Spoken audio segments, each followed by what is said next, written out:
Right, I suppose I'd better get this one out the way. Here are 19 reasons to read The Talisman.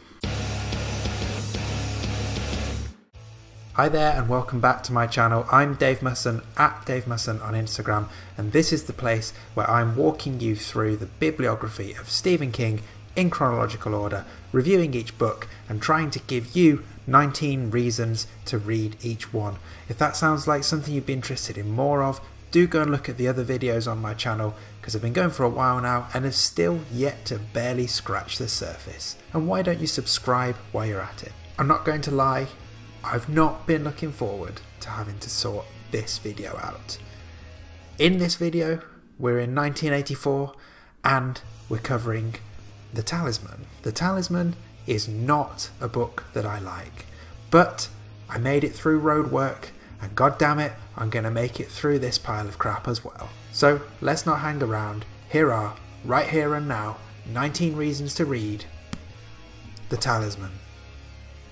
So, the eagle-eyed among you will have noticed that there are two names on this book. That's because The Talisman was co-authored with British horror writer Peter Straub. The pair of them actually had the idea to collaborate on something back in 1977 when the Kings lived in England for a few months and got to know the Straubs. But it took the two of them another 4 years to actually start working on something, and only then did it happen when the Straubs moved to the States. Once they did start work, it was, I assume, a fun exercise for them. They worked on the beginning and the end together, and then took turns to fill in the middle, each trying to imitate the other one's style in the hope that the result would be a unified voice throughout the rest of the book. So the hype for this book was huge. King and Straub were two mega heavyweights at the time, and the publisher set aside $500,000 promo budget for this coming together of these two massive authors, and claimed that it would be the greatest horror story ever told. Spoiler, it absolutely fucking is not that. So the basic hook is that we follow 12-year-old Jack Sawyer, who sets off on an epic quest across America to retrieve a talisman that will save his B-movie actress mum, who is dying from cancer. Jack meets a character called Speedy Parker, who tells him about another world than this, the Territories, and he also shows Jack how to flip between the two worlds. The rest of the book is us following Jack as he makes his way east to west across America, jumping between the two worlds as he goes, and all of those adventures along the way. It's all intertwined within the Dark Tower lore, but without the key aspects of the Dark Tower series, or, you know, being any good. Another key part of the whole flipping thing is the idea of twinners. Essentially, almost everyone in our world has their own twin in the Territories. For example, Jack's mum's twin is a queen in the Territories and is also dying. However, not everyone has a twin. Jack doesn't have one. His twinner Jason died when it was a baby. The twinners is actually a cool little concept that King does come back to a few times again in his future work. Okay, so I've made it clear I don't like this one. I just found it incredibly boring. But it does have a few good parts that I am genuinely happy to give as solid reasons to read The Talisman. First is the character of Wolf, who is basically Tom Cullen from The Stand in werewolf form. He is, right here and now, the best part of this book, and his adventures in our world in particular are exhilarating and, at times, heartbreaking. One section of this book that is genuinely fantastic is the part set in Sunlight Gardener's school. So Sunlight Gardener is a bad man, and his school is a bad place. It's just about the only really horrific part of the book, and it is excellent. If the whole book had been on the same level as that section, we'd be looking at top tier King here. So it's a real shame that, by comparison, the rest of it is pretty flat. Oh, the Blasted Lands bit is also pretty good. That's where Jack and his oldest pal Richard have to travel across what we later see as the Wastelands in the Dark Tower series and have to fight off a load of weird mutants. It's pretty cool, although there's no actual real sense of threat to Jack and Richard, but it's kind of entertaining all the same. Want one more good bit? Well, I suppose the part in the Black Hotel at the end of the book is also pretty good, although again, the peril never really feels too bad. It's all a bit anticlimactic. So while the main character, Jack, is pretty annoying, some of the other characters are good and are worth a mention here.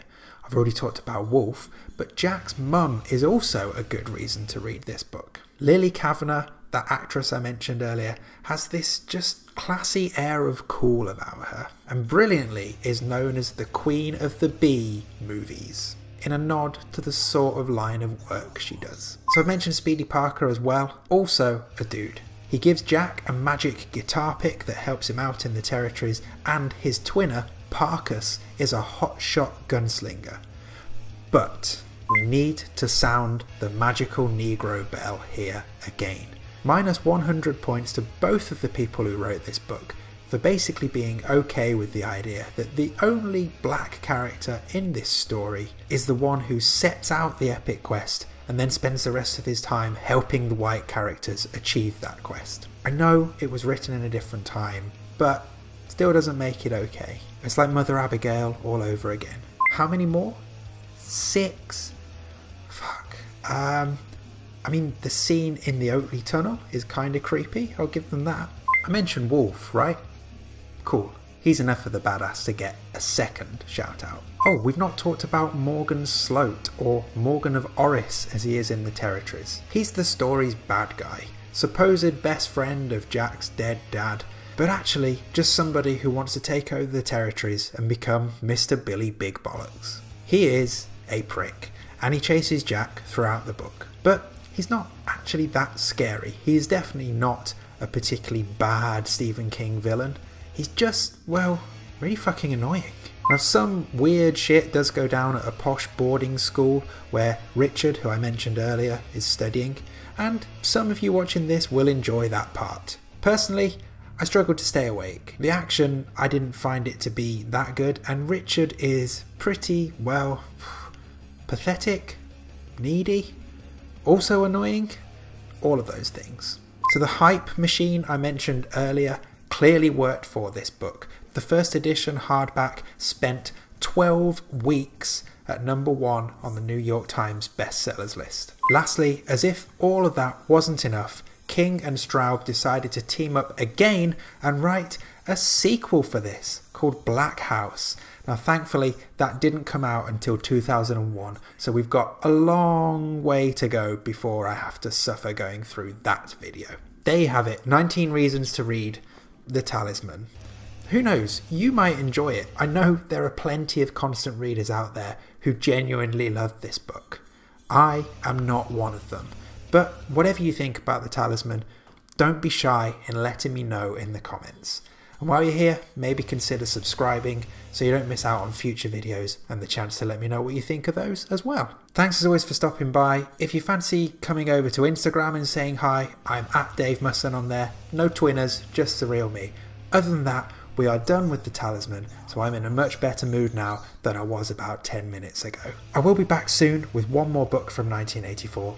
But until then, stay safe and, well, maybe read something else?